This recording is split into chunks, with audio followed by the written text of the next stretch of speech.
The late afternoon sun draped the town of Red Willow in molten gold, stretching the shadows of weathered buildings across dusty streets, where each plank of the boardwalk creaked beneath a hurried step. Luda Calder stood outside the saloon, leaning against a splintered post, his hat low over eyes that had long ago learned to hide what shame had carved into his chest. The wind stirred the dry scent of sagebrush and hay, and with each gust, the whispers of townsfolk seemed to follow him, twisting around his boots like dust.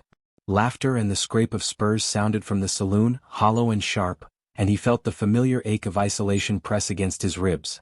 Once, he had been the kind of man who walked through town with a measured step and a straight back, who could charm a grin from even the hardest-eyed rancher.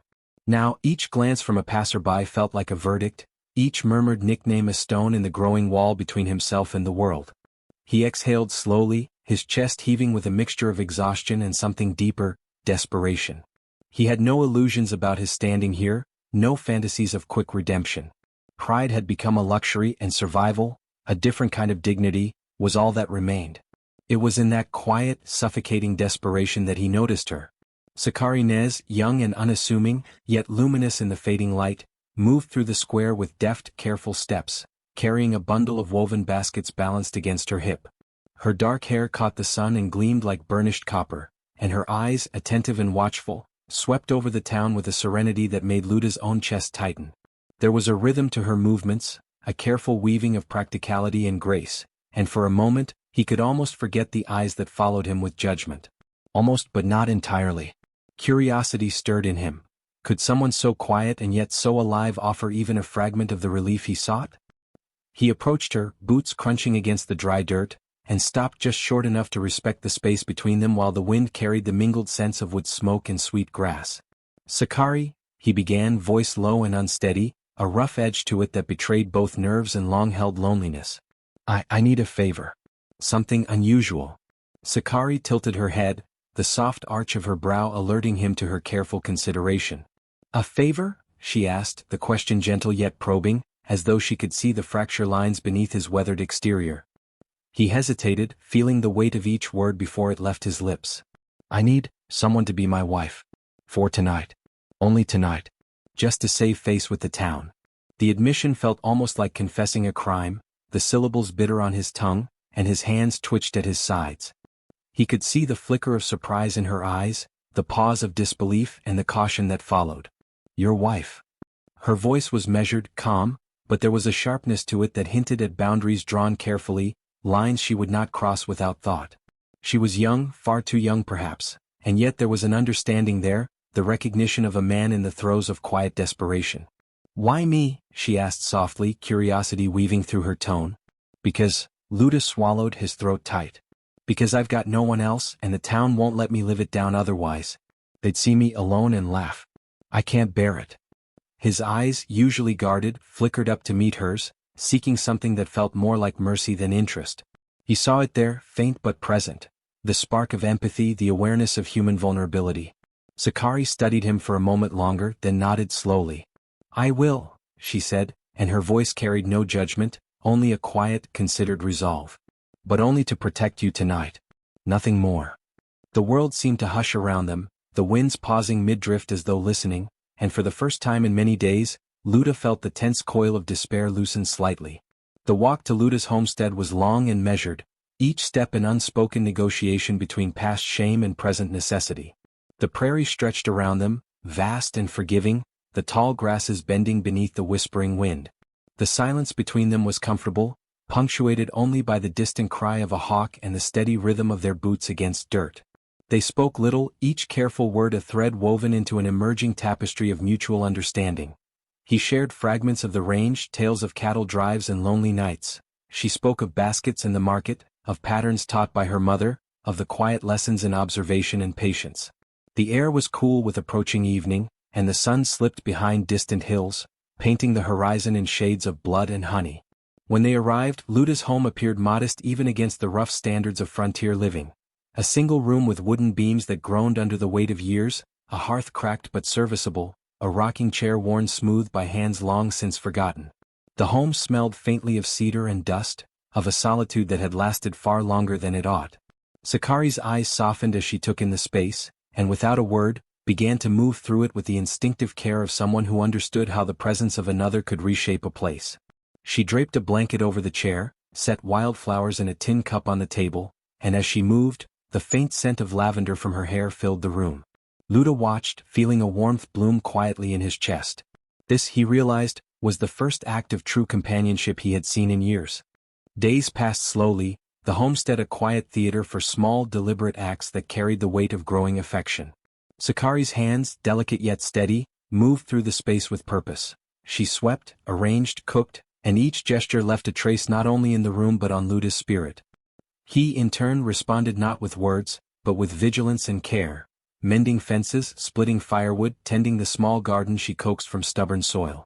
Moments of connection slipped in between chores, her hand brushing his when passing a basket, his steadying her when a sudden wind sent loose boards clattering. Each touch, though fleeting, stitched the beginnings of trust into their shared existence. And yet, even as the walls of the home grew warm with light and small comforts, the edges of Luda's shame remained. He could not yet abandon the ghost of the town's judgment entirely. It lingered in the tilt of his shoulders, the wary avoidance of reflection, the careful measuring of speech. Sakari, however, began to peel back those layers in subtle, unspoken ways. She left small notes with sketches of baskets, laid out food in unexpected patterns, hummed tunes as she worked, and her presence became a quiet balm. Luda's rough hands, calloused and scarred, began to learn gentleness, and his heart, long encased in self-reproach, began to stretch toward hope.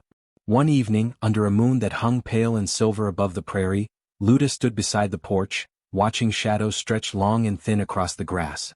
Sakari approached, carrying a small lantern, and the soft glow cast her features in delicate relief. Neither spoke at first. The silence held a weight, a tension that was neither threatening nor fearful, but charged with something tentative and fragile. Finally he extended his hand, a gesture so simple, so ordinary, yet loaded with unspoken meaning. She took it, and for a heartbeat, their fingers lingered, a quiet acknowledgement of connection too long postponed. It was in that shared stillness that something shifted. The home, once a place of isolation and despair, now carried the warmth of their combined presence. The wind outside rustled the grass, carrying the scent of sage and earth, and the night felt not lonely but alive. Curiosity stirred again, delicate and insistent. Could the bond they had forged in necessity grow into something enduring? Could a temporary act of protection transform into something neither of them had dared to imagine? In the weeks that followed, Luda and Sakari settled into a rhythm that felt both new and timeless. The house, once a repository of loneliness, became a sanctuary. Meals shared, fires tended, laughter spilling quietly between walls that had known only silence. Luda's mornings began with anticipation, not dread. Sakari's evenings carried a sense of belonging she had never expected to find in a weathered cowboy's home. Their affection grew in gestures rather than declarations, in care rather than speech, and the faint, slow hum of love began to resonate through the space between them. And yet, the story was far from complete. Outside the homestead, the prairie stretched vast and indifferent, and the world beyond remained unpredictable, a reminder that their fragile peace was always at the mercy of wind and sun, of chance and human judgment. Luda's past, Sakari's youth, the town's relentless gaze, all were threads in a tapestry that was still being woven. But within the home, in the quiet companionship of two hearts finding resonance in each other, there was warmth, there was hope, there was possibility. As the first stars pricked the deep velvet of the sky, Luda and Sakari stood side by side on the porch, hands brushing once more, and the world felt at once immense and intimate. The night held its breath, the prairie whispered its secrets, and for the first time in years, Luda felt that he might survive the judgment of men, not merely endure it. Sakari's gaze met his, steady and unflinching, and though neither spoke the word aloud, a promise hung between them, to endure, to protect, to transform the ordinary into something sacred. And there, in the soft glow of the lantern and the embrace of an uncertain future, the story found its pause, not an end, but a hinge upon which countless possibilities might turn. The viewer, the witness to their fragile beginnings, could feel it. A night of pretense had become a threshold of trust, and the prairie, eternal and watchful, had seen the first stirrings of love. The question remained, whispered in the sigh of wind through grass. What would tomorrow bring when the heart dared to step beyond fear?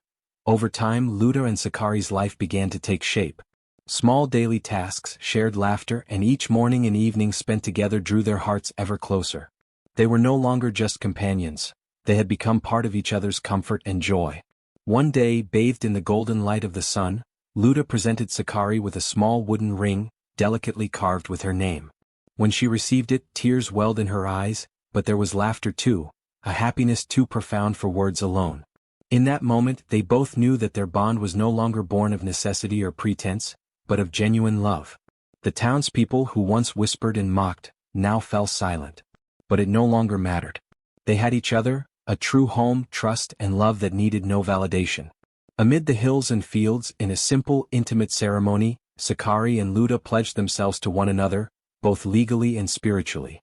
Hand in hand they promised to stand together, to be each other's anchor, and to face every storm as one.